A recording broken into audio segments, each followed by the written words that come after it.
jeune converti, j'ai 25 ans. Ça fait quelques années maintenant, bientôt on va dire 7 ans que je suis dans la religion. Et quelques années aussi que je m'intéresse au chiisme.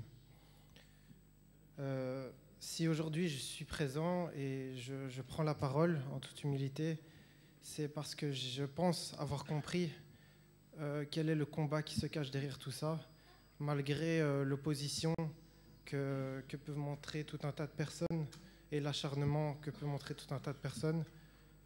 Je pense qu'avec un peu de volonté et surtout en ouvrant son cœur, tout le monde peut arriver aux conclusions qui nous réunissent tous aujourd'hui. C'est-à-dire que je pense très sincèrement que la seule voie, la vraie voie, est celle qui a été donnée par le prophète Mohammed, ainsi que par tous les gens qui l'ont suivi et qui ont voulu guider la Ummah vers le droit chemin et vers la religion de Dieu. Alors,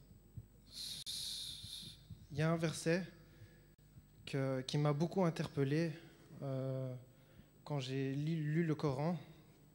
Peut-être pas la première fois, mais par plusieurs fois, parce qu'on se pose beaucoup de questions en tant que converti. Et ce verset, c'est dans la sourate 2, la sourate de la vache.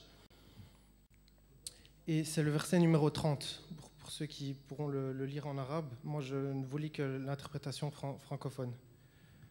Donc ce verset, pour situer un peu les choses, c'est Dieu qui échange un dialogue avec les anges au sujet de la création de Adam. Donc, Dieu dit, lorsque ton Seigneur dit aux anges, « Je vais établir un lieutenant sur la terre », ils dirent, « Vas-tu y établir quelqu'un qui fera le mal et qui répandra le sang, tandis que nous célébrons tes louanges en te glorifiant et que nous proclamons ta sainteté ?» Et le Seigneur dit en leur répondant, « Je sais ce que vous ne savez pas. » Alors, ce verset, on peut passer à travers comme ça, mais moi, il m'a frappé, il m'a laissé sans voix. Parce que en embrassant la religion, on cherche souvent des réponses. C'est d'ailleurs ça qui fait qu'on se convertit. On a tout un tas d'interrogations sur d'où on vient, pourquoi la religion, pourquoi pas une autre. Or, ici, je pense qu'il y a un véritable message dans ce verset. Quand Dieu dit « Je vais établir un lieutenant sur la terre », si on veut expliquer un peu, un lieutenant, c'est quoi? C'est quelqu'un qui tient un lieu, un vicaire, on peut appeler ça aussi, ou un calife. C'est-à-dire c'est quelqu'un qui va diriger, guider l'humanité, puisqu'on parle d'Adam et de sa descendance sur la terre. Maintenant, ce qui m'émerveille le plus, c'est que les anges, apparemment, si on tient la logique, le savent, que dans l'homme se cache également un mal, puisqu'ils disent « Vas-tu établir quelqu'un qui fera le mal, et pire, qui répandra le sang ?»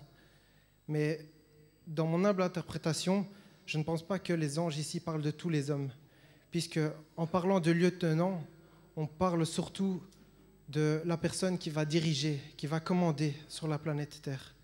Et malheureusement, comme vous le savez tous, sur la Terre, l'humain a apporté beaucoup de bonnes choses, mais aussi beaucoup de mauvaises choses. Et encore plus impressionnant que tout ça, je trouve que c'est la réponse qui paraît très simple. Même à la première lecture, on pourrait croire qu'elle est laconique, qu'il manque quelque chose. Le Seigneur, créateur de toutes choses, dit « Je sais ce que vous ne savez pas ». Et quand on réfléchit un peu, cette phrase peut se résumer dans le martyre de l'imam Hussein et de tous les justes qui ont combattu à ses côtés, mais qui combattront encore aujourd'hui, et ce jusqu'à la fin des temps. Alors, si je pars sur cette base-là, je préfère partir de la base du prophète. Vous savez, en français, on dit « Nul n'est prophète en son pays ». Et ça résume bien qu'est-ce que c'est que la situation d'un prophète. C'est quelqu'un qui est envoyé par Dieu pour apporter des réformes, un message. Sinon, on n'en aurait pas besoin. Mais ça veut dire aussi que c'est quelqu'un qui arrive dans une certaine hostilité. On peut prendre un exemple.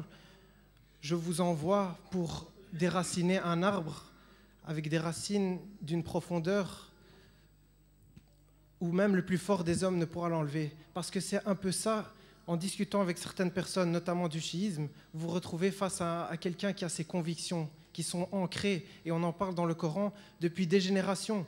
On parlait au prophète en disant « Vas-tu m'enlever la religion de mes ancêtres pour m'apporter quelque chose de nouveau ?»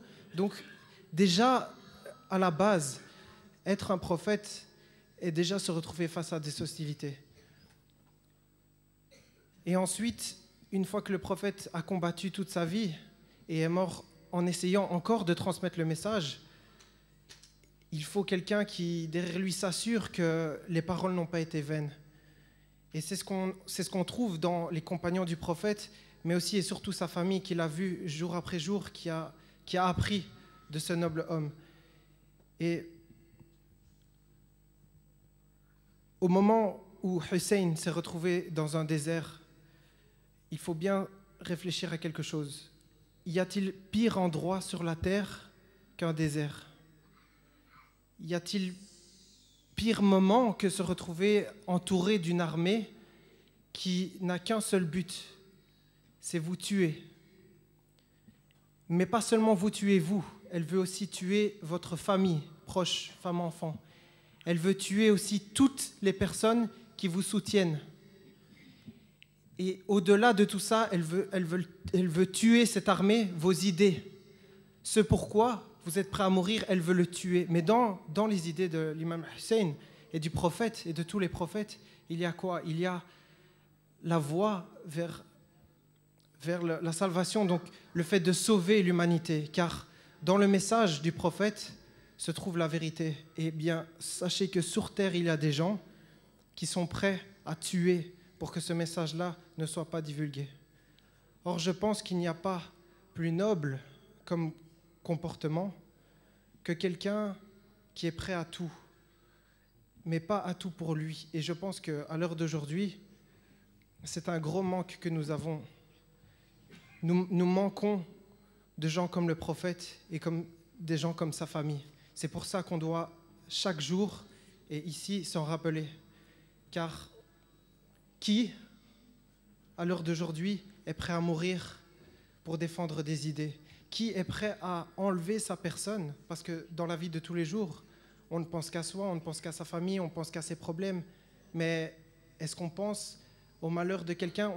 On croise quelqu'un dans la rue. On ne sait pas qu'est-ce qu'il vit. On ne sait pas quel est son malheur. Vous allumez la télé tous les soirs au JT. Il n'y a que des malheurs autour de vous. Mais dans la journée, il y a Dunya, tout le monde court et il y a des choses qui nous paraissent plus importantes. Ben, sachez qu'il y a des gens qui sont capables de passer au-delà d'eux-mêmes et de mourir pour sauver l'humanité. Il n'y a pas plus noble que ce genre de caractère. Et pour terminer dans mon intervention, je voudrais vous rappeler la première sourate, la sourate Al-Fatiha. Nous, en tant que musulmans, nous la récitons 5 fois par jour. Or, on peut se demander pourquoi 5 fois par jour, mais parce que rien que dans sourate Al-Fatiha, il y a 2 phrases qui résument le combat du prophète et de sa famille. C'est au 7e verset de Al-Fatiha, plutôt qui commence au 5e. On parle de Dieu, du Créateur, en disant « C'est toi que nous adorons, c'est toi dont nous implorons le secours. » Et ensuite, « Dirige-nous dans le chemin droit, le chemin de ceux que tu as comblés de bienfaits, et non pas le chemin de ceux qui encourent ta colère, ni celui des égarés. » Et je pense encore avec mon interprétation que là-dedans, le message est simple. Sur la planète Terre, il y a des gens qui vivent pour leurs intérêts et des gens qui vivent pour la gloire de Dieu, qui vivent pour leur place au paradis et qui vivent pour des valeurs plus importantes que tout bien matériel ou que toute position politique sur la Terre. Et dans cette sourate que nous récitons tous les jours, il y a un rappel au cas où la vie nous le ferait oublier, que notre destinée, notre chemin, qui est le chemin à suivre, il nous est montré par ce sacrifice. Et c'est un devoir de tout le temps essayer de maintenir ce cap et de réfuter, se détourner, comme l'a fait la famille du prophète et le prophète lui-même, du mal qui nous égare. Sallallahu alayhi wa sallam.